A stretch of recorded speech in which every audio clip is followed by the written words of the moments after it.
We're live, ladies and gentlemen, and man, oh man, do we have a lot to talk about as we welcome you to the UFC Vegas 10 slash Bellator 246 post-fight show live right here on the MMA Fighting YouTube page. If you're watching with us right now, thank you very much, and we want to certainly hear from all of you. If you're watching and listening after the fact because you're asleep like normal people, we welcome you as well. But if you have questions, thoughts about these cards tonight, leave them in the chat. We will get to them very soon. First things first, I am Mike Heck.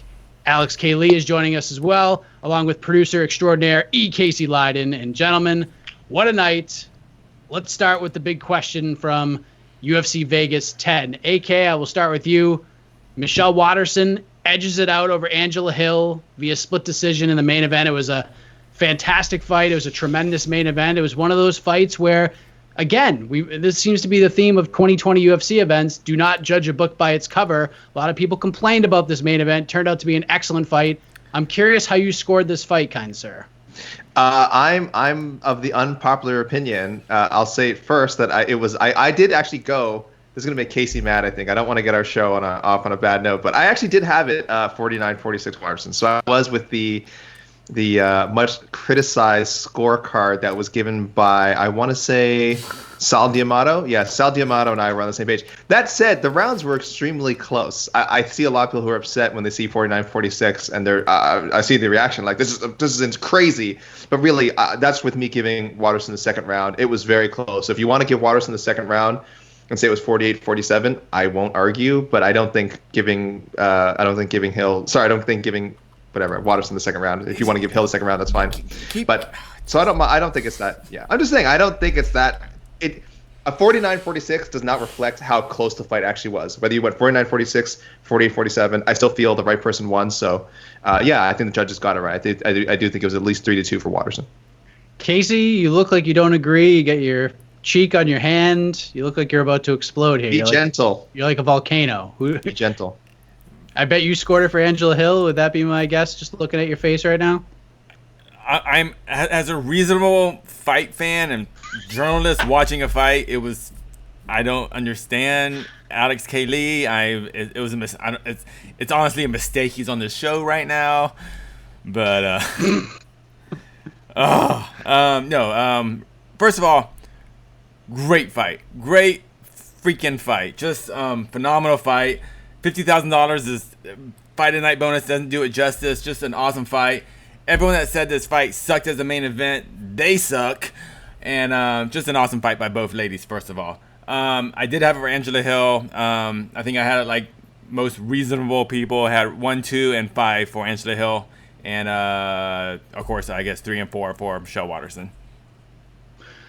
I scored it for Waterson. I thought Hill won the first 2 rounds. I thought Waterson won the last 3. Michelle made adjustments, started punching a lot more, which seemed to turn the momentum a little bit. But, man, Angela is still game. She was still there. She did kind of slow down a little bit, which she admitted in the post-fight press conference. But it was understandable. It was her first UFC main event. But, again, I want to make something very clear here. Even though Angela Hill lost the fight, again, and she's done this time and time again over the last year, 18 months, she belongs in these types of opportunities, these types of headliner fights. She's one of the best 115 pounders in the world. I thought she won the Gadelia fight clearly.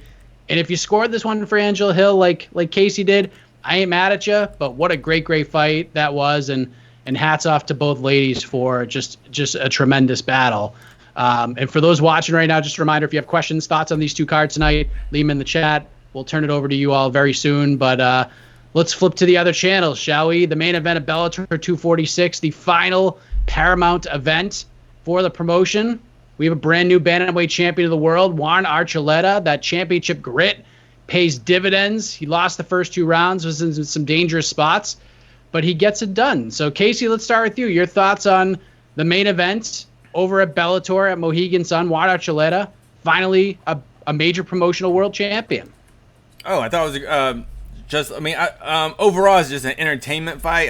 It didn't beat out Waterson Hill, but it was just I thought it was a great high level main event, and Archuleta just showed that experience, man. I thought I picked mixed, and I picked mixed to win second round submission, and it wasn't the craziest pick, but Archuleta got through it, and props to him. And then once I don't know if Mix had an adrenaline dump or those body shots really were paying big dividends, like the commentators were saying. But man, Archuleta looked great, and he uses that big ass Bellator round cage perfectly. The way he was just circling out, and the way just Mix just couldn't get him in a good spot to get a takedown or get a leg or drag him to the ground. And Archuleta's gas tank is just top level. And yeah, when rounds 3 through championship rounds kicked in, oh my goodness, he was just he got even stronger. Just a great fight, and congratulations to Juan Archuleta. Yeah, I honestly think if people had issue with the 49-46 for Waterson, I think they have more of an issue of 49-46 for Archuleta. I thought that was weird. Mix clearly won the first 2 rounds, and then Archuleta won the last 3. But it was a great fight, and great for Juan Archuleta to get the win. And at the same time, for Patchy Mix, this is a fight he absolutely needed to have in his young. So he's going to grow and learn a lot from this fight. AK, what did you think of the Bellator main event and the new champ? Casey mentioned it, and it's emphasized when we were doing the preview for a lot of this weekend's fights. Experience really, really matters. Mix is insanely talented. I mean, again, you saw that in the first 2 rounds. Like, this kid is just a killer, especially with the grappling. But even when it came to the stand-up, he wasn't like out of his element. He was just dealing with a guy who has more 5-round experience, is more used to different scenarios on the feet. So Archuleta outlasted him. That's what champions do. Always never underestimate the heart of a champion. And Archuleta was not the champion going into this fight, but like we said, he's had that experience going to tough fights both on the winning end and on the losing end, and he showed it. I only wish that my Toronto Raptors had shown the heart of a champion in their loss to the Boston Celtics. Yeah. I'm kidding. They played hard, but they lost. So that was just that's why I just slipped the Raptors in there. Still very proud of them, but they did lose. But no, Archuleta, I thought really showed why he deserved the spot to be again slotted into one of the 2 spots for the vacant title. I think, and I'll end my statement with this, I think that he is one of the top 10 bantamweights in the world. Oh, interesting. I don't know. I thought that was for granted. He absolutely is. I think if you ask your average person, they'll still need some convincing. But this is, if this was your first time seeing Archuleta fight, I would say you're not in the UFC. That's all. He absolutely is the top 10 Casey, this is our bantamweight. job. We have to let people know. Yes, I would put him in my mythical rankings. I always talk about it. On to the next one. I would put him 8th in the world right now. I put him 8th in the world. So I have him just ahead of Corey Sandhagen and a fighter who I think is actually very similar to Jimmy Rivera. And I have him behind. This is controversial. People might put him above this guy. I have him behind Dominic Cruz, and then Cody Garbrandt, Pedro Munoz, Frankie Edgar, and the top 3 the rest of the top 3 at bantamweight. So I have him solidly in the top 10. That is an interesting point right there. I would like to get the viewers' opinions on that. So if you think Juan Archuleta is a top 10 bantamweight in the entire world, leave it in, because bantamweight's just so good. Like both companies, and even like around the world, 135 is just awesome. Just an awesome division, just loaded with talent. And congratulations to Juan Archuleta. Right before Archuleta became the champion, Neiman Gracie submits John Fitch in what turned out to be the final fight for John Fitch. The guy's had a long career. He's 42 years old. He's fought everybody, and Neiman Gracie gets this just painful looking submission. It was like a double submission. Yeah. It was pretty nasty, but hats off. Great career for John Fitch. Casey, I want to start with you. You've been covering John Fitch longer than any of us have. What's kind of your overall thoughts on his retirement and the memory he's kind of left upon you as a fighter in the sport? I really appreciate John Fitch as a fighter. I think even though, his fighting style isn't the most entertaining, but that's what mixed martial arts is. We need those type of grinders, and in the sport, because that's just, everyone can't be, everyone can't be Douglas Lima. Everyone can't just be Kamaru Usman. I mean, that's what makes the sport so fun. There's all these different types of styles, and the fact that John Fitch has been fighting at a very high level for this long, great. And if he wants to move on in life, good for him. And but man, what a submission! Holy, I think it was like inverted heel hook and a knee bar. I was like, good lord! It's like, and even like when Fitch tapped, he kind of like, I was like, oh, you got me. That was pretty awesome. That was pretty slick. That's just a veteran move. Just like well played, Mr. Gracie. And no, I just no, I've always enjoyed John Fitch, and I haven't necessarily enjoyed his fights, but I just enjoy just the variety that he brings to this sport. I had one issue with that whole thing, and that issue is Neiman Gracie should have got the first interview. He should have got the first interview. Like, yeah. I know, let Neiman Gracie reflect in the victory, talk about the win, submitting a guy like John Fitch, who's been in many title fights. He's fought the who's who. Let him have his moment, and then throw it to John and let him retire and answer those questions. I thought he kind of took the shine from Neiman in that moment, but maybe they talked about it before. Maybe Neiman's like, you go first. That's something Neiman would definitely do, but I kind of didn't like that. But overall, I mean, great win for Neiman Gracie. Congratulations. Happy trails to John Fitch as he moves on to the next step of his professional life. AK, what are your thoughts on the fight, Neiman Gracie's performance, and ultimately John Fitch calling it a career? First on Neiman's performance, again, something we mentioned in our previews when we were talking about this is how is he going to bounce back from his first loss? And I was very optimistic that the matchup, a potentially grappling heavy matchup, would bring out the best in Neiman Gracie, who of course is an absolute artist on the mat, and it did. Like I said, we saw that finish. The way he set it up was just gorgeous. Even Fitch could almost see it coming well ahead of time, but couldn't do anything about it. It was almost like once the fight got to a certain point, you're already a dead duck. I mean, you can fight it, but that submission is coming, and he knew it, and thankfully tapped out before any serious damage was done. So, past the test was flying colors. The test of how does a undefeated guy react to a very, very humbling first loss. So he looked great, and he beat a guy in John Fitch, who again fought Rory McDonald, the guy who beat Gracie, to a very competitive draw not too long ago. So great job by Gracie. Fitch is the ultimate wet blanket, and I mean that as a compliment. I think, as Casey kind of mentioned, he wasn't always a guy who people were looking forward to, but you always knew he could compete with pretty much anybody at 170 pounds and win.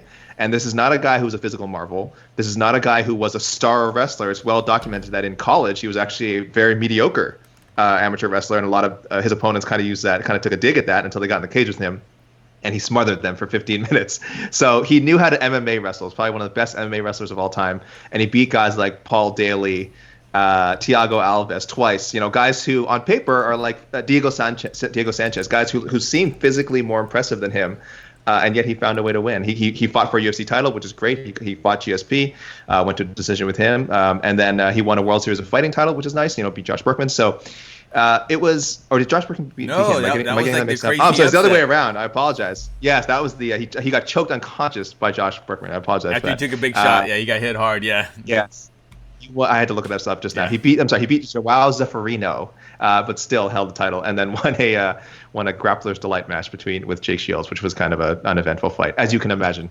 So I think people should look fondly on his career. Not necessarily, again, kind of like Casey mentioned, they're probably not going to look at his fights as classics, and at any time, there's no point they're going to go back, I'm going to watch like 5 or 6 John Fitch fights, really, just make my day. That's probably not going to happen, but he definitely holds a notable place in MMA history. If there's one fight you probably should watch with John Fitch, watch the Paul Daly fight. That pretty much defines who he is as a fighter, how opponents view him as a fighter, because he had Paul Daly all sorts of frustrated, yelling at the referee all night. It was hilarious. Casey, what do you want to say? Actually, I want to say, if you want to watch a definitive John Fitch victory, go back in the UFC Fight Pass and go to UFC 153. That was the first big pay-per-view back in Brazil. And John Fitch fought, at that time, a very, very high-level prospect named Eric Silva. And that was supposed to be Eric Silva's...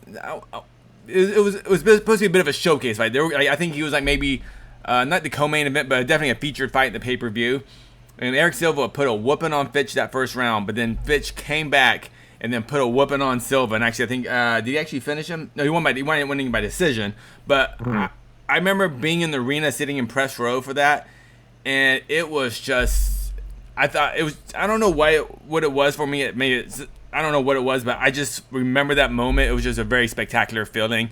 Because I think at that point that night, all the Brazilians were winning. It was crazy. Like, especially, you remember the very early UFC pay-per-views there in Brazil. It was just nuts. And then for this American guy just to smother this guy and just beat the crap out of Eric Silva and just kind of take that enthusiasm out of like the 20,000 people there. It was just, it's like, oh, this is so John Fitch. I love it. So here comes that the was my wet John blanket, Fitch moment. Brazil. Here comes the wet blanket. You're wet. John Fitch just won, and you're wet. That is the only time he won a fight of the night bonus in a victory in the UFC. So he only won 2 fight of the night bonuses, one for the GSP fight, which he lost, pretty lopsided decision, and then, as Casey mentioned, the Eric Silva fight. Yeah. So there you go.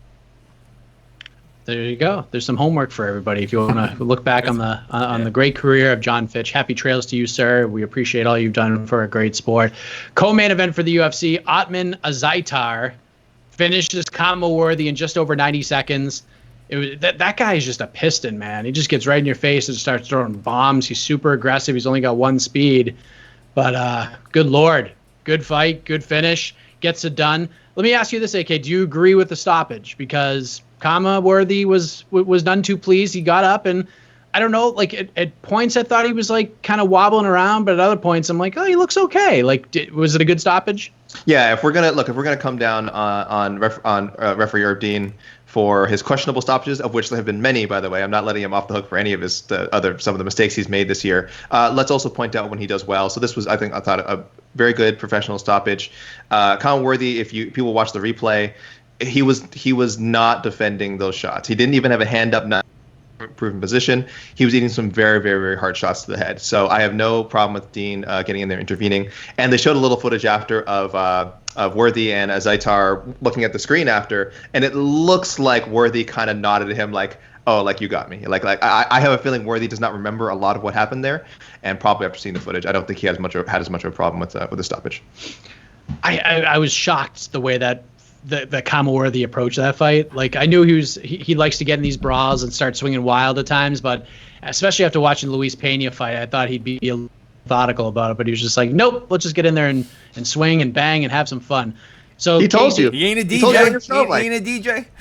He ain't a DJ. He don't care about records. He told you. That's right. It was good for Kama. I mean, Kama will be back. He's an exciting fighter, but Otman, I guess Casey is going to move on to Fight Island. Dana White said it at the post-fight scrum. They don't have an opponent just yet, but they're going to try to book him on Fight Island for one of these cards. So me and AK are going to get into the matchmaking on Monday morning for everybody to check out. But what would you like to see next for Mr. Azaitar after that victory tonight on Fight Island? First of all, great stoppage by Mr. Herb Dean. He gave Kama excellent chance to recover, and like AK said, when he went down on the ground, his arms were not up, and those were just. It was a very good stoppage. Very good stoppage. No, I would love to see Otman fight fellow winner tonight, Mr. Bobby Green. Ooh, that's a good one. Actually, as soon as that fight was done, I was like, wait, he's a lightweight, right? I was like, okay, Bobby Green. That's the fight I want to see. So I want to see Bobby Green in the cage again, and yeah, that's the fight. That's an interesting one. I have one in mind. I'm going to say it for Monday. That I think is really, really good. That'll fit the Fight Island theme, international matchup. But we'll get to that on Monday morning. But I will say this about Otman. How do you say this? You know what? This guy's going to be on big cards, so I need to memorize his name right. Azaitar. Okay. Mr. Azaitar. He fights in a style that I could name any dude in the world who weighs 155 pounds, and it would be an exciting fight. I think he's just one of those guys. So, yeah, I can name anyone of it. That's a good fight, yeah. So, he's an exciting personality and obviously an exciting finisher and fighter. So, yeah, let's see who's going to be that first fighter to really figure him out. So he gets $50,000 for his win. Kevin Kroom, what a story that was. Finishes Roosevelt Roberts in a matter of seconds. Biggest underdog on the card. What a story he is. We're working on him for What the Heck, so we'll hear more of that story. And then the fight of the night, obviously, was the main event between Michelle Waterson and Angela Hill. But you know what? Let's throw it to the peeps. I know they have thoughts. They have a lot on their mind. I know there's other big stories, which I'm sure is going to be asked about. So might as well just let the peeps dictate, and we'll go from there. Let me see what we got here. Busy weekend here in MMA. Yeah, we want to hear from the peeps. There's a lot of reactions on Twitter, a lot of positive reactions to the main event, and the Ed Herman. Did we talk about the Ed Herman Mike Rodriguez thing? I'm sure we will at some point. Yeah, okay. We'll get to. I know that people want to know. We'll definitely get to it, whether you guys ask about it or not. We will get to it for sure. I'm sure we're gonna talk about it. Yes. Hey. Did Vegas honor the Herman bets? That's a great question. Yeah, we'll have to That's go to wild. our Herman sources. Oh wait, did Vegas honor the Herman bet? I mean, definitely. Yeah, They yeah, definitely it honored was, the it was a Herman joke, bet. yeah. For sure. Yeah. Okay. Yeah. Okay. Mary Chang, hilarious. All right, Um, so I mean, she opened the door for us, so we might as Yeah. well talk about it. I mean, if you didn't watch the card and you're watching this to kind of figure out what happened, here's kind of what happened. Mike Rodriguez was tuning up Ed Herman for several minutes throughout that fight. At one point, he has him against the cage. He lands two big knees to the body, and Ed Herman just collapses to the mat. And Chris Tione, the referee, comes in, looks like he's going to stop the fight. He delays it and then says, time. And Mike Rodriguez looks at him and goes, time? What the hell are you talking about? Says it's a low blow. He's giving Ed Herman 5 minutes. The replay shows he didn't say that low blow. He didn't say low blow. What, do you know? Remember nuts. what he said? He said nuts. Nuts. Sorry. Mike's like, what do you mean? He goes, nuts. So Mike goes back in his corner, and Ed Herman milks this thing. A+ acting job. And Hollywood. the fight continues. So the fight restarts. Rodriguez drops him again, almost finishes the fight again. Third round, Ed Herman's going for a takedown. Rodriguez starts landing elbows. Could have been stopped again. Still doesn't get stopped. Ed Herman ends up miraculously submitting Mike Rodriguez with a nasty Kimura to end the third round.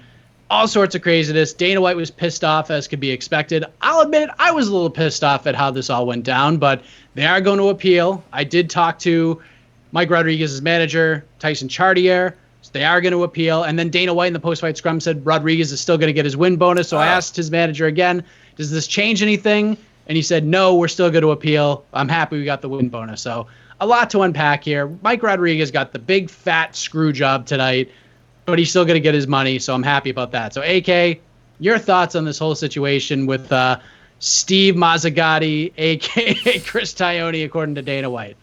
Al Mack, congratulations for cashing in on Herman plus 380. Well done. Nice. Waximus won. Has Ed Herman come back one of the great? Yeah, I mean, I mean, we've seen people come back from being down the scorecards. It's very rare to see someone come back from actually being finished. I would say the fight was technically over, except that it wasn't, and somehow coming back to win the fight.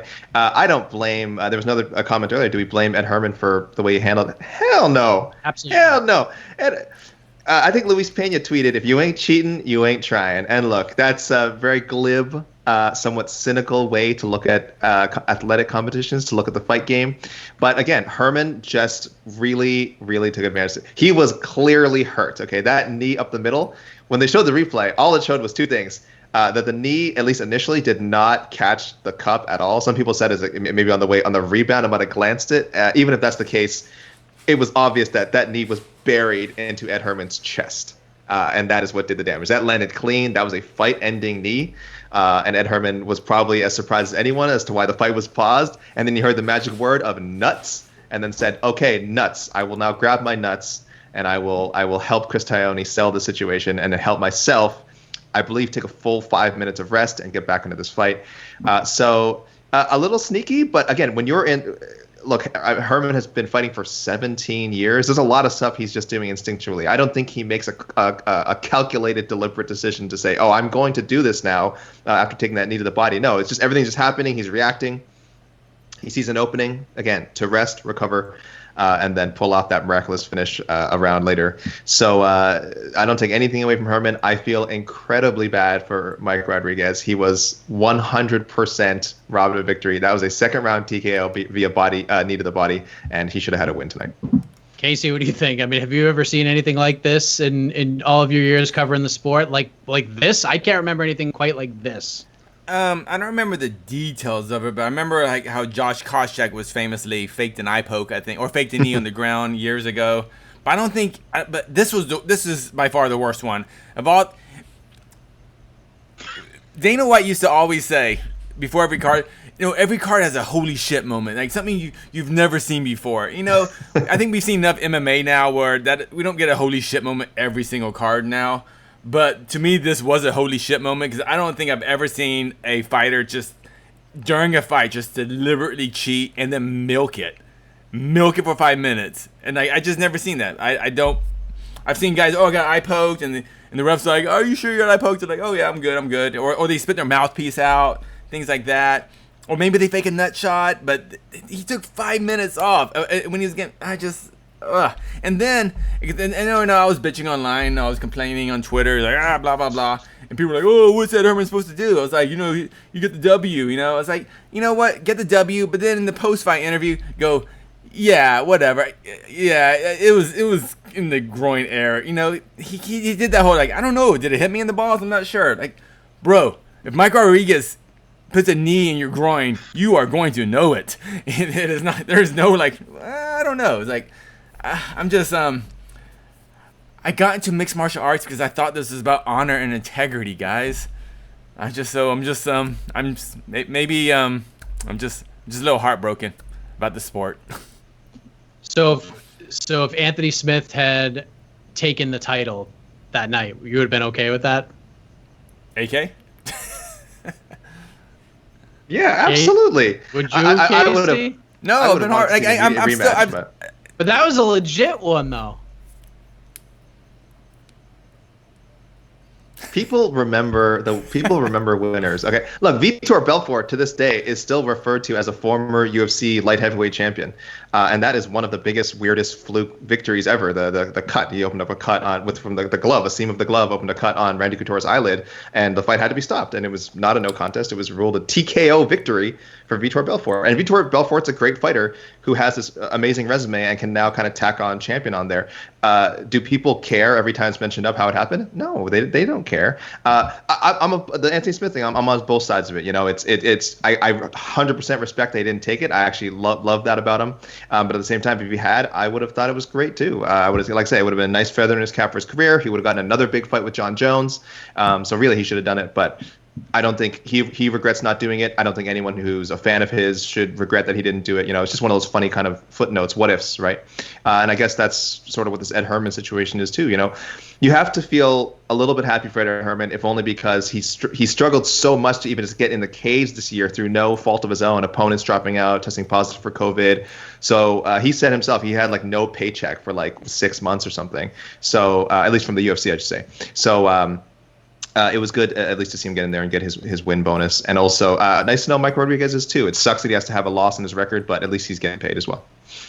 It'll be interesting to see once this appeal goes down if it actually gets overturned. I know things the majority of the time do not get overturned. Most of the time. Very few examples of things getting overturned, but this will be interesting, I think. But Ed Herman must have watched Bellator 245 to get his acting skills going on because there were some gnarly nut shots on that card. Man. But the Raymond Daniels fight was so bad. Go ahead. I just want props to UFC and Dana White for paying Rodriguez his win bonus though. I will take credit for it because I actually tweeted at Dana White, so I think he saw my tweet. I was like, Mr. White, it would be very generous of you if you paid Mr. Rodriguez his win bonus because he won that fight. I appreciate it as a fan. And I think he saw it. I was like, this is the Otter Pops guy, right? The Otter Pops guy who's always trying to get on the broadcast. He's like, I feel so bad. We've never had this guy on. I should really take his suggestion to make up for all the brilliant tweets of his that have not been featured on our broadcast. You tried so hard tonight to get on the broadcast too. You tried so hard. I was just waiting for it. Just never happened. All right, what else we got? So much to talk about. Okay, what a crazy night. Just because I see this right now, this is from last night. Thoughts on Kat Zingano? I personally thought she looked off. I mean, she even admitted that it wasn't a great performance. It wasn't a perfect fight, but it was her first fight in a long time. First fight in a new promotion. She fought a very tough, scrappy fighter that is nearly impossible to finish, who's been in there with some of the best 45ers in the world. It's been a long time. The last fight she had was that crazy fight with Megan Anderson that ended in such a bizarre way, and then she's gone through all these different things in her life, and to finally get back in there, I'm sure there were a lot of nerves and a lot of things in her mind. So I think I would attribute it to that, and she knows she's got some things to work on. She's going to go back to the drawing board, as she said, and she's going to try to improve and get better. But, if she fights Leslie Smith or fights Julia Budd in her next fight, which both of those could be potential options, we'll see how she bounces back from there. But to outlast a scrappy, tough girl like Gabby Holloway last night, the way that she did after that amount of time off, I thought it was a pretty good performance, and she was pretty honest about it. Anybody else want to give their thoughts on Kat's performance last night? Again, I'll admit I actually did not get to see that fight. Again, I was too busy watching my Raptors blow a Game 7. But the optics of it I understand, are difficult for people. I'm sure people will see, oh, this is her debut fight. They lined her up with, a relatively unknown fighter in Gabby Holloway. Why did she not, submit her or knock her out inside the first round? Like I said, Holloway, really tough fighter. And secondly, again, this is Kat's first fight in almost 2 years. December 2018, her last fight. New promotion, so it kind of changes there. And of course, her first fight of the COVID era. So a lot of things working against her. Again, not to make excuses. We said, she herself has already admitted she knows it wasn't her best performance. But I think facing a higher level of competition will cause her to step up her game. I don't think we've seen the last of really prime Zingano. Yeah, I do think she has some really good performances left in her. So it's unfortunate. Yeah, people may have been a little disappointed by her Bellator debut, but I think she can only go up from there. Casey? She's going up. This is only her second fight at 45, right? Her first fight was Megan Anderson, right? Correct. Yeah, so it's only a second fight in 45.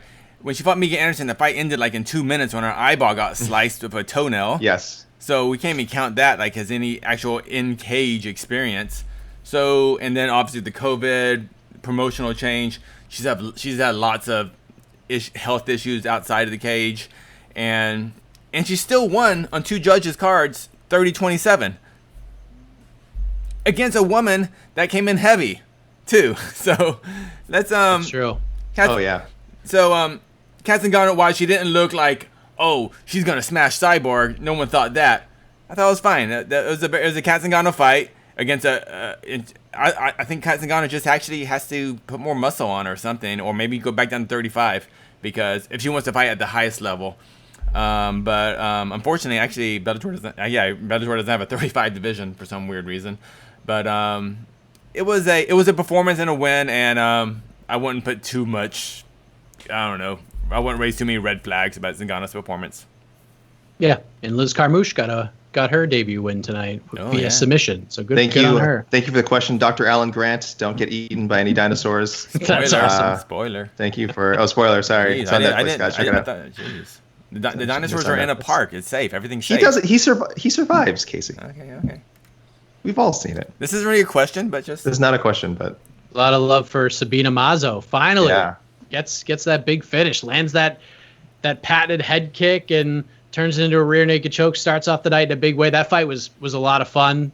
Like, it was pretty much the way I laid it out on the preview show. But Mazo gets the finish. Big win for her. What'd you think, Casey? That was a fun one. Oh, I'm a big fan of Sabina Mazo. I actually am a big fan of Justine Kish. I'm very happy she's at 125 now, because I know a lot of her early UFC fights were at 115, and she just didn't look good. And but I think Sabina Mazo looked great, and I thought it was the great high kick and finish at the choke. Good on her. I can't wait to see her fight again.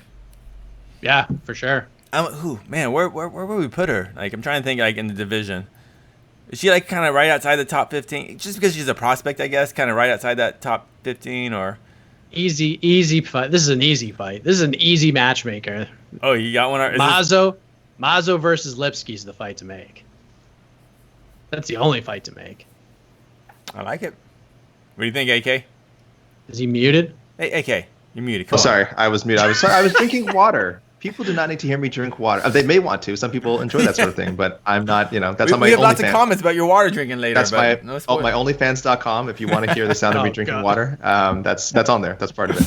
I thought she looked great. There's so many things to like about Mazo. For one, she has the gimmick of, she came in, off these two, into the UFC, into these two, insanely exciting head kicks. So, of course, she comes to the UFC, and the reputation is, she's going to be kicking everyone's head off. That's not always how these things work out. She lost her first fight. But rather than see her hype train derail, she just bounced back with 3 really, really good performances. The Aldridge fight was really entertaining. Probably, it was a closer fight than the Dobson one, but she really showed, again, why she's so highly touted. And then, of course, by the time you get to that 4th UFC fight and, the last win of this streak, this current, last win for now, you want to see a finish, and that's exactly what she delivered. And she was spamming those head kicks. Justine Kish is just too tough for her own good. I'm sure her corner was screaming, "Watch the kick!" But Justine Kish has a great chin. So she's like, "Oh, I'll just take it. I'll block it. I'll take it." And she was getting kicked in the body. She was getting kicked in the head. from the first round to the last, she was eating head kicks. I don't know if I've seen someone flyweight to take that many head kicks, and of course it was just one too many by the end. Samazo was just great leg power, and hurt her and got to finish. So much to like with Mazo. Very young. She's only, I think, 23 years old. A great representative of Colombia. So nothing but good things ahead. I love the idea of the Lipsky matchup. I think she was one of the stars of the night on a night where a very eventful UFC Vegas 10 event. I think she was one of the stars of the show. I agree. That was the first time Justine Kish has been finished in her career as well. Wow. Really? In her amateur days. Wow. Yep. First time. She's lost a split decision and a unanimous decision in the UFC, and then that was the first time she was finished. So good on her. Great performance for Sabina. I think her and Lipsky is the fight to make at this point. No issues with that. I don't know if we actually said this, but did we talk about this? Warrior bonus for today's fights from each promotions. I don't think Bellator does bonuses. No, they don't do it. But did we announce the UFC bonuses? We did. Oh, we did. I'm sorry. Yeah, it's very quick at the beginning. Yeah, Kevin Kroom, Atman Zaitar, and then the fight of the night was the main event between Michelle Waterson and Angela Hill. So well deserved. Well deserved. I know sometimes people roll their eyes when it's always the main event always seems to get it by default, but this was definitely a night where there was multiple, I think, worthy fight of the night candidates. And this one clearly stood head and shoulders. I think it's one of the best fights of the year.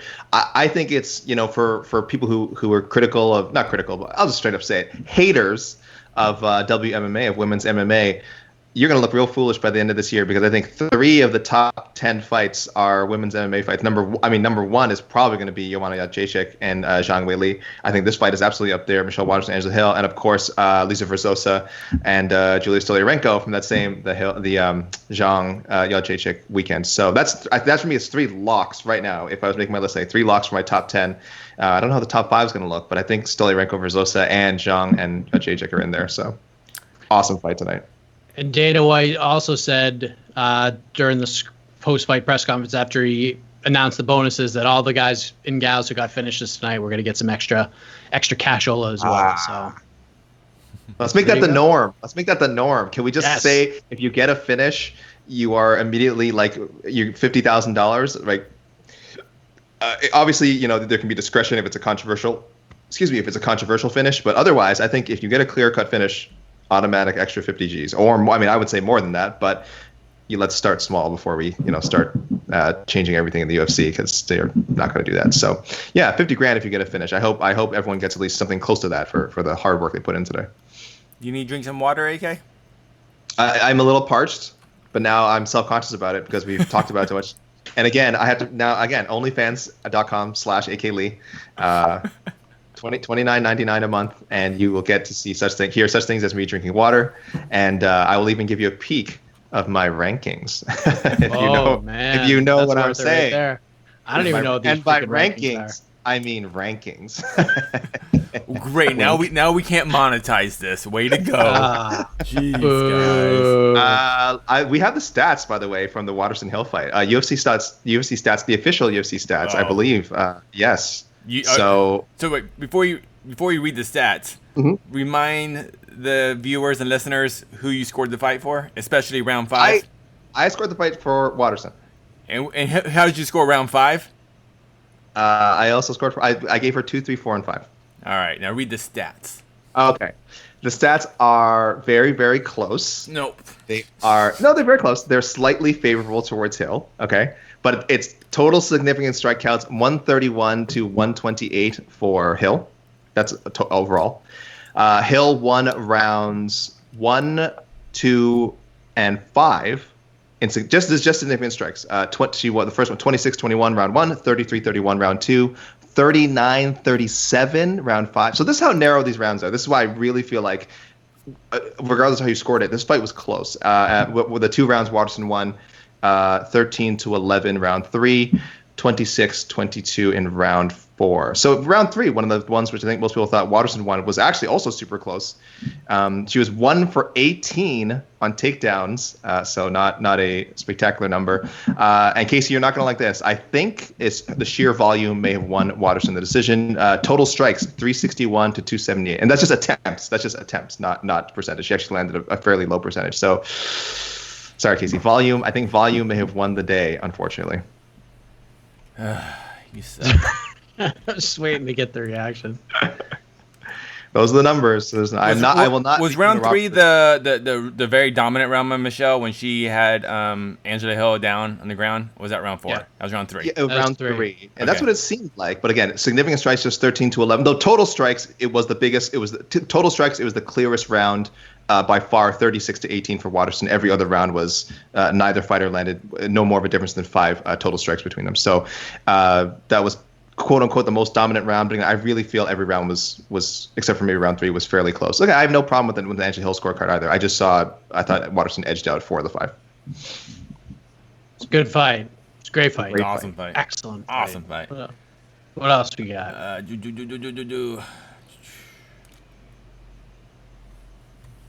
Billy Quarantillo should fight Alex Caceres or the winner of Hakeem and Zubaira. I like all those options. We got to take these notes. For on to the next one. Yep. Got to take notes, steal these ideas, not give this guy any credit. Although I already booked Alex Caceres to fight Lerone Murphy on Fight Island. So he's off the list then. He's off the list. Ooh, you know what? We haven't got, because there were so many fights tonight. A fight that we haven't got any questions about, but I want to talk about is Miss Eubanks versus the Raging Panda. That was a great fight. It was a great fight. It was Avila got 10-8'd in the second round, and people still thought it was like, this is the best fight of the night so far. And it was a good fight. Avila just is like, she's such a wild woman. She is such a wild woman. Just gets in there and just throws bombs. Like, and at the beginning of that first round, I was like, oh boy, this is gonna be just like the Mazzani fight. Like, she started landing those shots. She was charging forward. That ha. But Eubanks, great performance. I think if there's any fighter on either of these cards tonight that flew under the radar more, I can't think of one who flew under the radar more than Shajara Eubanks. Everyone thought that Avila was just gonna go in there and do her thing and just use Eubanks as a stepping stone, so to speak, to get to a top 10 fight. But Eubanks, well done. I mean, that was a great performance. She's getting better, and she's definitely 135 is definitely the place for her to be. No doubt about that. Yeah, I thought Eubanks. I don't remember if I thought she won, but I thought she beat I think Aspen Ladd maybe a year or so ago. That was a really close fight. It was a very close fight. I remember. I thought Eubanks was going to get smoked in that fight, but I was like, man, Eubanks got hands. But God, for Julia, I just really feel like it kind of sucks that that 20-second victory she had over Mazzani a few months back. I think that actually hurt her in the sense that she needed more cage time, and I think that's what hurt her in this fight. She just hasn't had enough time in that UFC octagon because once you got in deep waters, yeah, Eubanks has just had more experience in the UFC, and it really showed. Man, but that second round when Avila's just throwing those hammers, and then she throws that kick for no reason. And then Eubanks is like yoink, took that kick and grabbed and took her down, and then everything changed. Because up to that, Avila was actually winning that first, minute of that fight. And I just wonder what would happen if Avila didn't throw that kick, because she was doing so good in the stand-up, just with her hands. But hey, Sarge is great. I can't wait to see both of them again. Yeah, I mean, you have to imagine, and Julia didn't really play this off like it was a big deal in any of our conversations, but she's had more changes to her fights than like anybody I can think of over the last year. Just the road to get to this fight tonight. She's booked with Nico Montano 3 different times on 3 different dates on 2 different countries, and then finds out that she's not going to Abu Dhabi anymore and takes a fight 9 days later. Like, it has to affect you in some way, especially when you're ramping up camps, then you have to stop them. Then you have to ramp it up again, and then you stop them. Then you have a new date, and you have to scientifically plan it out in a certain way so you peak at the right time, and then you fight 9 days later. Like, that has to have something to do with it. And I'm not making excuses for Julia. I'm not taking anything away from Shajara, because I thought Shajara's game plan was absolutely perfect, and she deserved that win tonight, and she looked great. That's a huge win over someone with a lot of hype and a lot of momentum. So Shajara Eubanks is in great shape right now, and I think whatever shine Julia had and whatever kinds of fights they were looking for her, if she had beat Shajara, I think you got to put Shajara in that spot. If you're going to bump Julia to a top 10 fight, I think Shajara deserves a top 10 fight now after that performance tonight as well. Avila remains a talented and lovable dork. I believe it was on your show. I don't know if it was on your show, Mike. I think that she said the line about there will be blood. But it won't be my, like, she had to clarify, oh, there will be blood, not my blood. Which is again, if you've ever seen a Julia Avila, it's such a Julia Avila thing to do. Like, I just want to make this clear. There's going to be blood, mostly hers, maybe some of mine, but mostly hers, which is, her way of saying I'm going to win the fight. And her trying to be a badass, I guess, which is, she doesn't really fit that profile, but she certainly fought like a badass today, as did Eubanks. Because you mentioned, guys, like, some of those exchanges on the feet were just the very first one, right in front of the camera, they were just banging. Yeah, exactly. It was like they were hitting pads, except the pads were each other's heads. Yeah. And it really felt like one of them was going to drop. But Eubanks has an incredible chin, which is going to serve her very well in her UFC career. Because, yeah, she can weather the storm. There might be strikers who are stronger than her, maybe technically better than her. But as long as she can kind of withstand those flurries, she's going to be able to go to the ground, which I think she's going to have an advantage against a lot of people. So Eubanks looked really, really good tonight. And again, as I said, kind of with Mazo, Eubanks came in with a lot of hype. It was very much diffused by issues making weight at 125 and then some losses she took. But she is, people are very high on her. And back-to-back wins now, you see why. So it's always nice to see people kind of bounce back from that initial hype and kind of build it back in front of our eyes again. And then shouting out the fine folks of Western Massachusetts. Oh, my goodness. Yeah, buddy. Oh, my gosh. Yeah, Springfield, stand up. Those ladies that with Mark Henry, they seem to have a pretty solid group. Was it Claudia Gadella and Chikagian? Yeah, so they got 15, 25, and 35. All very, very talented ladies. So Mark Henry's doing a very good job with them. Who's the what's her name? Why is it Erin Blanchfield's there too? Oh, she's there too. Okay, yeah. Is she fighting for the Invicta title, or has she? She's fighting Pro Gonzalez. Oh, that's a great fight. That's a good fight. The vacant belt. That is a great fight. And Billy Q too. That guy is on a roll right now. That fight was awesome. It was between him and Kyle Nelson. It was great. Roxanne versus Grosso. Maybe. I mean, if they booked it, I'd be fine with that. I think it's actually I think it's a step back for Roxanne. Yeah, I agree. Unless, again, and that's the danger of a savvy fighter like Roxanne, because like you would book this fight to try to put Alexa over, but Roxanne loves these kinds of fights where she could shut down those trains and shut down that momentum. That plays right into Roxanne's hands. Grosso, who do we pick for Grosso? I feel like we had a really good, like, we were set with her. Didn't we kill on the show? We picked a fight for her and dusted our hands off. Someone else who fought recently, was it? No, we didn't say. Who did Grosso just defeat? Not Macy Barber. We didn't want to see her fight Macy Barber, did we? I thought you might have picked Macy. I may have. What did you say? I don't remember. It was like whatever. It was the obvious choice of what it was a week ago. We do so many of these. We should really watch our own show. This show. I heard the show was good. I just don't listen to it myself, if I'm being honest with you. I thought it was a no-brainer. Was it Araujo? It might have been Araujo, right? Because they both won recently. Yeah, that's what it was. Sure. Yeah, that's what it was. Araujo versus Grosso. That's exactly what the fight was. Who will Roxzilla fight next? Yeah. She's fought almost everyone. Jessica I? Ooh. But I know Jessica's dealing with gallbladder stuff and things like that. I think that makes sense. I think that's a good fight. I mean, that's really it. That's really like the only fight she could take right now. Who's Caitlin Chikagian fighting? Jessica Andrade. Oh, I can't wait to Roxy get the winner of that fight, but I have a feeling they'll.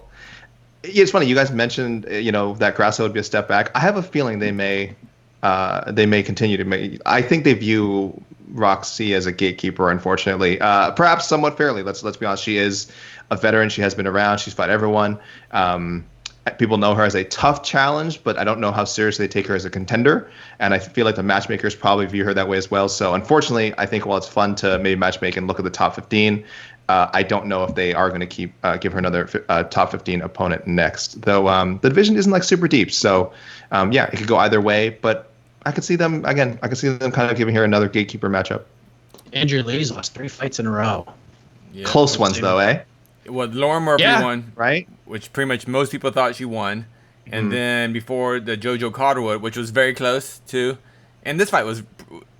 I saw so many fights tonight. Actually, I kind of forgot this fight already. There's pretty cool.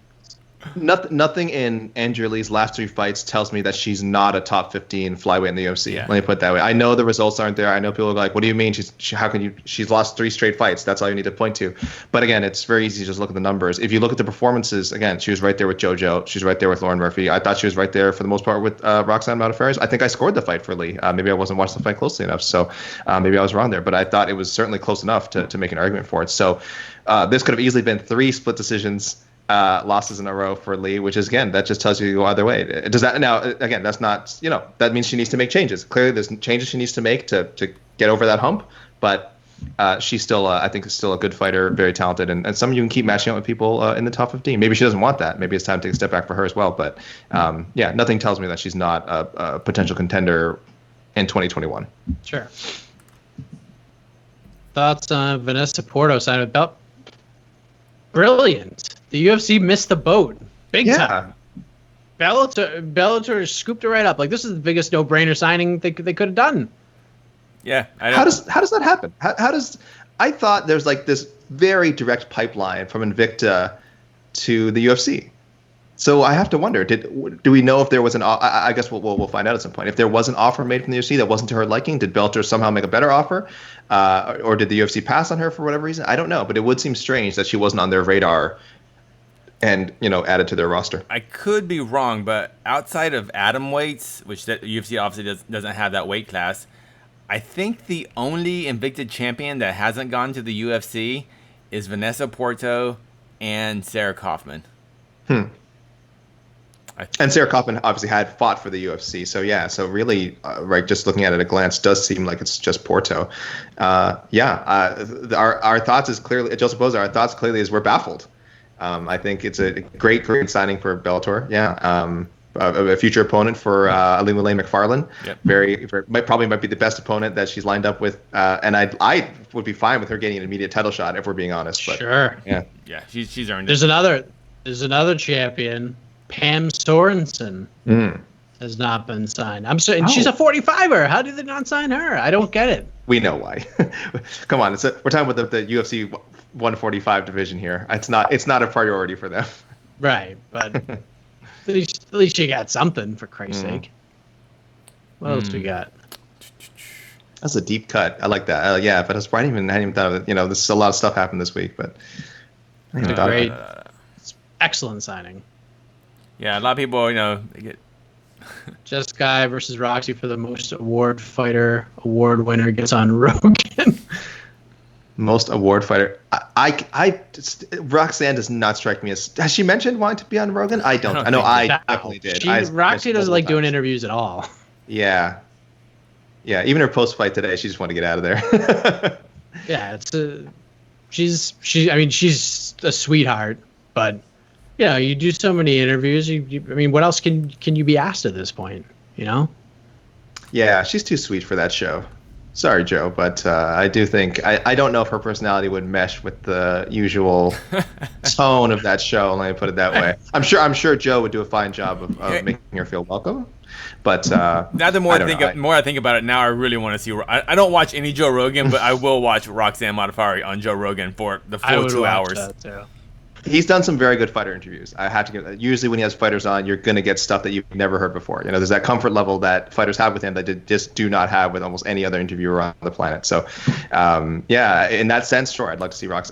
I think would be way more for the stipulation, and also would probably be a much more headline-worthy guest. I think we'd get some quotes out of that should that happen. Let's put it that way. Trying to be diplomatic about this. Bang, bang, Crystal Bang, Angela won, but here we are. I ain't mad at you for saying that. Yeah, not at all. Is Angela Hill? She's not officially part of the Crystal crew, right? Is she? I think she's honorary. Honorary, yeah. I think the Crystal crew just they're They're trying to get her in. I don't. Yeah. I think she's been busy training, but now she has a little time down. She seems too intelligent for that, so that's why I didn't assume that she was part of the Crystal Crew. So I don't think so. Wow. Oh, sorry. Why don't you drink some water or something? How the Raptors? Jeez. And to go back, that's not gonna help. And to go back to the Andrea Lee thing, Andrea Lee versus Macy Barber is the fight to make. By the way, that is the fight for Macy. Andrea Lee, yeah. Sorry, I was thinking Angela. Yeah. I was thinking, Not Angela Lee. I was like, oh. We're talking Angela Hill and then no cross promotion. I was like, all right, let's do that. Yeah, I like it. 49-46 Waterson, that's ridiculous. AK, explain yourself again. Well, who tweeted that? Right Sandy there. Pham. Sandy Pham. The rounds are close. I just read the stats. I don't know if Sandy Pham missed the stats. The rounds are so close. If you're just looking at significant stats, which I think is more relevant than total strikes. Actually, if you're looking at total strikes, it's actually better for Waterson than significant. Yeah, I thought the rounds were close. I think it's very hard for us to gauge how hard some of the hits actually are. Like I said, if you scored it, honestly, you could score it 49-46 Hill, I think, and I wouldn't have a problem with it. But for me, I thought Waterson did enough to win rounds 2, 3, 4, and 5. 2 certainly could have gone either way, but either way, I feel very comfortable with 48-47 Waterson. So for me, that round 2 was not a stretch. It's just one more round. I know it looks so much worse. 49-46 sounds so much more dominant than 48-47. I understand how it sounds, and I understand the optics of it. But again, anyone who actually saw the fight will tell you which rounds you. Oh, sorry, that wasn't meant to shot. I'm sure. Sandy. I guess we're not watching the fights with the same eyes you are. Everyone, including you guys, and including Sandy Pham, who asked the question. We all saw the fight, and I think most people could see how close those rounds are. So I don't think it's a robbery by any stretch, and I don't think that 49-46 is crazy. Me and Sal Diamato can take all the shots. It's fine. We've been in this business for a long time. It's fine. We're used to it. But I don't think it's ridiculous. I think if people rewatch the fight, then they'll feel the same way too. They're like, yeah, it's close. I don't even want to talk about the groin kick. Where is it? Brutal. So brutal. Waximus won. It was the greatest groin kick ever. I showed everyone who was around me at the time. I was like, even people who weren't interested in MMA, I was like, you got to see this. The first one was so bad. The second one was the most brutal thing ever. Like, just hearing him cry, like he was crying, and I don't blame him. The reaction was so. Oh, what a beautiful picture! Thank you, Bellator photo. What a gorgeous photo. Poor Peter Stanonik. I've obviously any entertainment I find from this, I feel so bad for him, because that could be like a life-changing groin shot, and I know people are gonna I'm sure there's a picture of him too, literally kind of crawling on the ground, throwing his mouthpiece out, pounding the ground in frustration. And look, it was an accident, but this was the second spin kick to the nards, correct? Yeah, it was within a minute. If you're Raymond Daniels, someone with so much experience kickboxing and in karate and just in martial arts in general, you just can't have that happen. Okay, I think he was very lucky to get away with a no contest. Again, I'll be honest, I didn't watch the whole fight, but just from what I'm gathering from the situation, you have to control your weapons, right? The referees tell you in these situations, after a foul, you got to control your weapons. That is not controlling your weapon. If you land a spin kick that area, you have to know that throwing that again is potentially going to do it again. I know it's taking a very potent weapon off the table for Raymond Daniels, but you just can't do that. You can't land a shot like that. I have so much sympathy for Stanonik. Normally, I'm very oh, sorry. Oh, there we. I was saying normally. Davion. Davion Franklin versus Ross Hilton. I guess. Franklin won the first 2 rounds, and I guess in the third round he landed a couple of shots. I didn't watch the fight to be clear, but just going through Twitter, apparently Davion Franklin started landing shots to the back of Ross Hilton's head, and the referee stopped the fight and went to a technical decision. For Franklin. 30-27 for Franklin. Yeah, I saw that. So was that the very first fight? The very first fight of the night on Bellator? Yeah, I saw. I thought they made the right call. That it was. Okay. It was very. If you watch the fight, I forgot the guy's name. Who's the guy that won? Franklin. Franklin won. Yeah, Franklin. He was dominant. He was like 10-8ing that guy, and basically the guy. It was very similar to John Jones versus Matt Hamill in the sense that. Franklin was just beating the crap out of him top, and he just simply ran out of ideas. So he just, and the guy in the bomb just turtled up, and then he just hit him one time in the back of the head, But it wasn't like just out of nowhere. It was just, I was beating him. Dude, the guy's dead. And the ref was like, he can take a couple more. So eventually these guys just kind of run out of ideas, and then that's what happened. So it would have, it would have been like if Matt Hamill defeating John Jones in a sense. You know, it was like we know who really won that fight. But if you're wondering what happened in that fight, but going back to the groin shot, normally I'm very like, deductive point. I can't believe they allowed that, but I actually sympathize with Raymond Daniels here because when he did throw that spin kick, remember his opponent. What was his opponent's name? Raymond Daniels' opponent. Stanonik. Stanonik was also threw I think he was southpaw and he threw a head kick, but that kick actually kicked Raymond Daniels in the back when Raymond Daniels was actually spinning to throw his own spin kick. So by that just slight hit in the back, that was enough for that kick to misdirect and take how I think Raymond Daniels said that's his grenade launcher, and he took a grenade launcher right in the groin. So it was unfortunate, but I truly think it was just unfortunate, and it wasn't really I wouldn't even say it's reckless. It was just two guys throwing head kicks or two guys throwing kicks at the same time. These things happen in MMA. 1 in a million, Doc. 1 in a million. That's Stanonik's story for the rest of his life. Guys, you won't believe. Someday, 30 years from now, people will be talking about, man, this is the craziest groin shot I've ever seen, and Stanonik will be like, let me tell you a story, my friends. Oh, but the howl, the banging on the mat. Oh, I was like, terrible. Yeah, I want to see the cup. That cup didn't make it. There's no way that cup made it. That cup cracked in half. Like that cup has to be in two pieces. Excellent Seinfeld reference, by the way, AK. 1 in a million, Doc. By the way, can I just say, because I'm surprised no one's talked about him yet, but that's what happens in these cards that are this exciting. I want to see Alexander Romanov fight every Saturday. I like him. I like him. Good God. He's exciting in the cage. He's a killer in the octagon. Then he does it like he's the friendliest killer I've ever seen. Like that post-fight interview, he was smiling. It was so happy and friendly. Like you just never would see that. Like it was awesome. I want to see this guy fight all the time. It's like a big cuddly Moldovan bear. Romanov, scary man. He will throw you head over head. That suplex was crazy. I love that. The look on that was like an 800-pound man. He threw head over head. The look on Roque Martinez's face was like, whoa. I noticed that too when they showed the replay after the fight was over. That was a great shot. Rocky's no joke, man. No. That guy's nails. He's super tough, and you could tell through the fight. He took a beating. That was a mauling. But Romanov. I mean, they kept saying, like I kept seeing on Twitter because the commentators were like, Alexander Romanov just sent a message to the whole heavyweight division, and some people were just like, fight somebody in like the top 30, and then we could start saying that. But I watch other promotions outside the UFC because Rocky's a legit fighter. Like he's not a top 15 UFC fighter, but this guy's been in some wars and he's got some legit wins under his belt. So he's no slouch. He's not a pushover guy whatsoever. So that was an impressive performance. And plus, that fight got booked pretty quickly.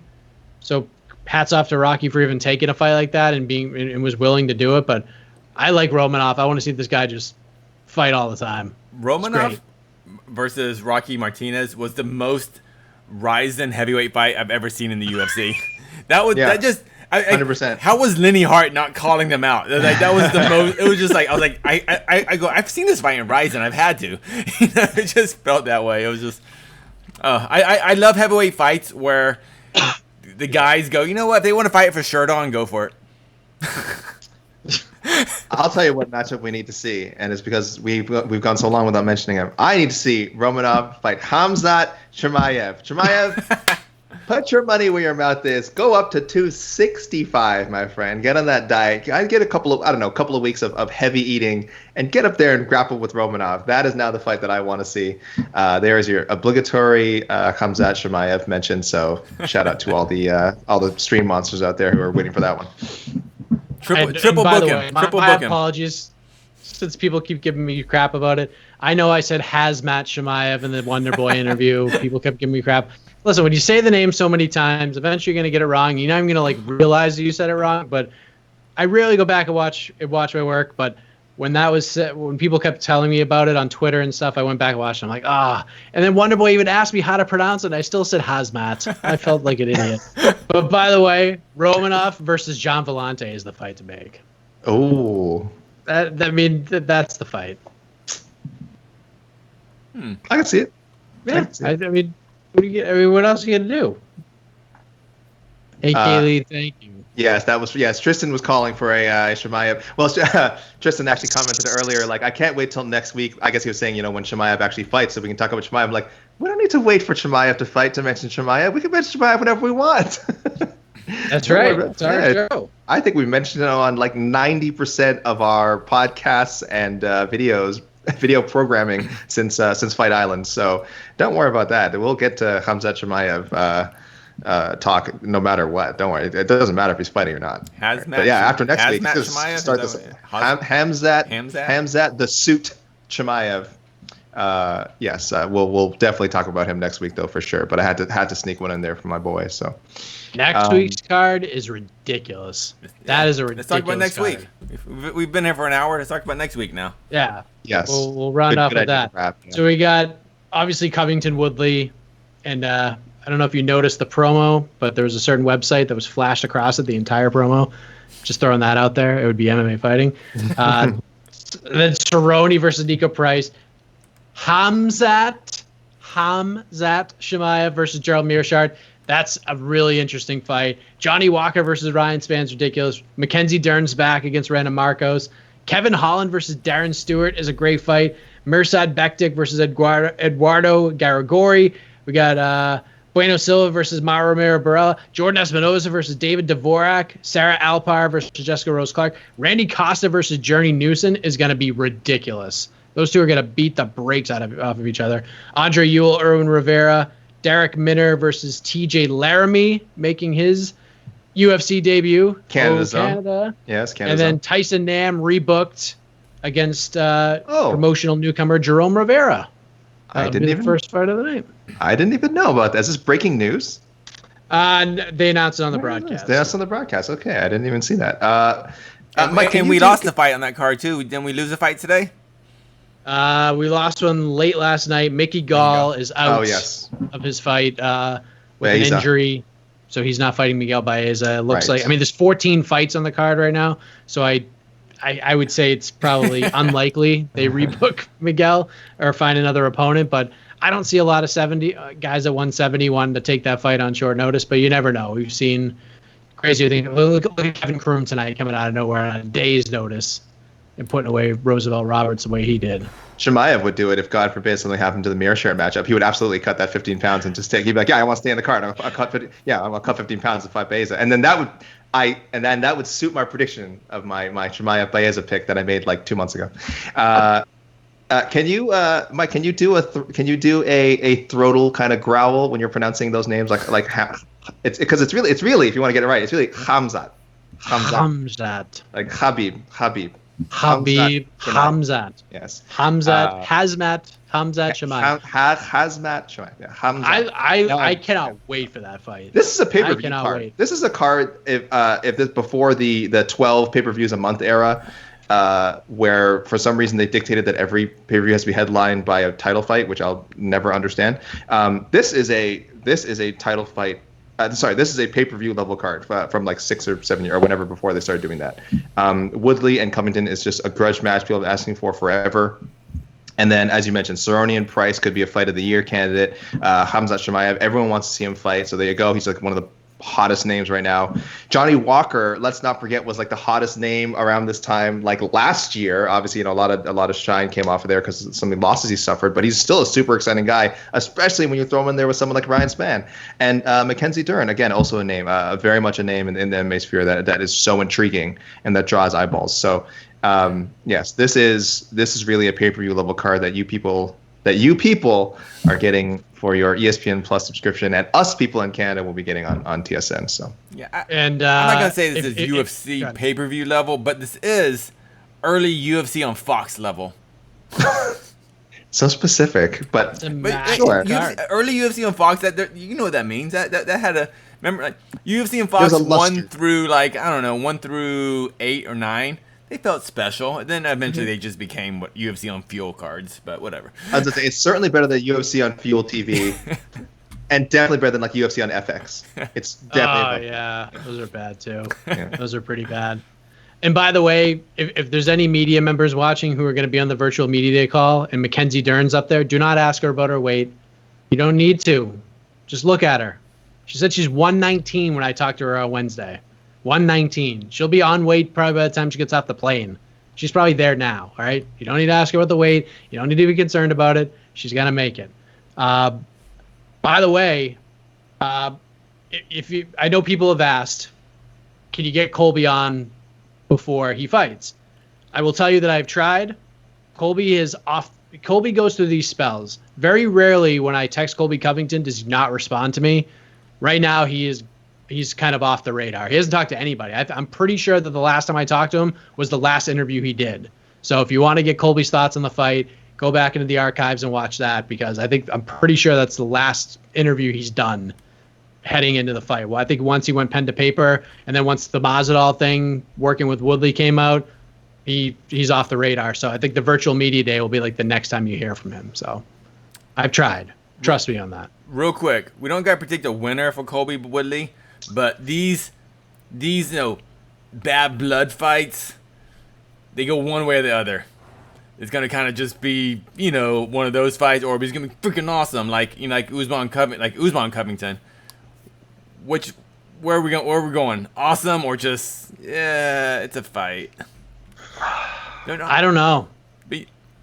I'm the prince of positivity, you know that, and part of me wants to say this is gonna be more like Usman Covington, but I was so discouraged by the Woodley Burns fight. I cannot lie, and Burns is a great talent. All the credit to him, but it just looks like Woodley cannot pull that trigger anymore. Just like also we saw with Robbie Lawler, you hit a wall at some point, and I think it doesn't matter who you're fighting, it doesn't matter how motivated you are. Something happens when you get in there. And you're just not able to execute like you used to. So do I think I do kind of think that's where Tyron Woodley is in his career, and Covington's such a pressure fighter. I think he's really going to put it on him. I know that's not what people want to hear, and it's such a negative thing for me to say. So you know what? The good news is I'm usually wrong about these things. So I'll stick with for you people, I will stick with my prediction and say I think we might get a somewhat discouraging fight. We might get a lopsided Covington win. But again, if I'm wrong, good for everyone else. Interesting point Gerald Mearshard made in my conversation with him is that when I did the interview with him, he was in St. Louis working with Tyron Woodley. He doesn't work with Tyron that often, but when he does, he's done it for 2 other fights where he's worked with him primarily and as like a full-on partner. 1, Robbie Lawler. 2, Darren Till. So maybe you get a little something here. He says Woodley looks great. I mean, he's not going to say Woodley looks like shit because, I mean, they're teammates and they're working together. But I think, if there's one fight that's going to get Woodley back on track, and at least like the Woodley that made a run at the belt and started finishing guys, like this is the fight. Like this is it. Like if we see that same guy again that we saw in the Usman fight and the Burns fight, like what else is there to do to like get him out of this funk? Like this is the fight. We'll see. Yeah, again, no, I think you're absolutely right. It's a cliche, do or die, make or break, whichever one you want to use. This is it. This is the one he's been asking for. Stylistically also, again, I think a lot of people, when Woodley was the champion, would have easily picked him to become, I think it would have at least been a 2-1 favorite in the odds. But things change so fast in MMA. And, what we think and what is reality can change so quickly. So the reality of Tyron Woodley right now is he's I would say just barely hang on to a top 5 spot, and a loss to Covington really sends him plummeting down. I don't know if it necessarily sends him to retirement. I don't know if we want to go that far, but it would have people. I think a loss to Covington would have people asking that question for him. Sadly, the man is 38 years old. Yep, he's done a lot. Colby's training at MMA Masters for this camp as well. Nico Price. And that team over there. So we'll see. I mean, this is his first camp, like not at ATT, not without Dan Lambert by his side, and there's a lot of interesting factors. But Colby is a super smart fighter. Whether you think he's had exciting fights or he's a boring fighter or whatever people think that, he's very intelligent. He's got great game plans, and they usually seem to pay off. we'll see what happens. The Usman one did not, but that was just an awesome fight. So I'm looking forward to that entire card next week. I cannot wait. And we're going to be talking all about it on Between the Links and What the Heck and all the craziness. So, do we have any other questions, Casey, or should we say goodbye here? I think we're ready to say goodnight. Yes. Let's just before, lastly, I'll say, well, let's shout out, I don't know if it's just any names we missed. Liz Carmouche, successful UFC Bellator debut, won by submission. Keone Diggs, which what I think is a pretty big upset because he's undefeated, sure, but Derek Campos is a Bellator original, a veteran, and he got. I also, sorry, I actually did not have the chance to see the fight. Does anyone know? Was this a come from behind? Did he need this submission? He finished with 1 second remaining in the fight. He choked out Derek Campos. I don't know. Sorry, I was not watching. No, that fight was right during another important fight, so I had to skip that one. I didn't. That was like one of the few fights I did not watch.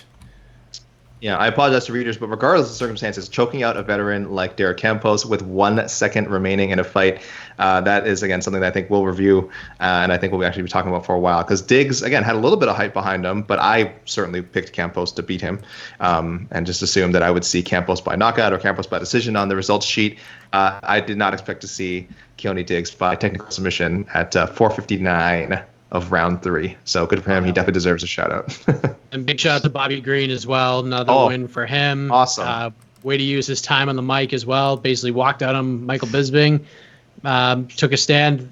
Thought that was great. Jalen Turner, great win tonight over Brock Weaver. That was a great fight. And then Bam Bam is back. Brian Barberina beat Anthony Ivy after over a year away and back surgeries and all sorts of craziness. But Bam Bam's just always an exciting fight. So we had some good suggestions, which we will probably discuss on to the next one on Monday. So that's it. I think we'll put a bow on this thing. We've been doing this for a little while. So for AK, for EKC Leydon, I am Mike Heck. Hope you guys enjoyed the fights tonight and on Friday night, and we'll see you with all the coverage right here on MMAfighting.com. Good night, everybody.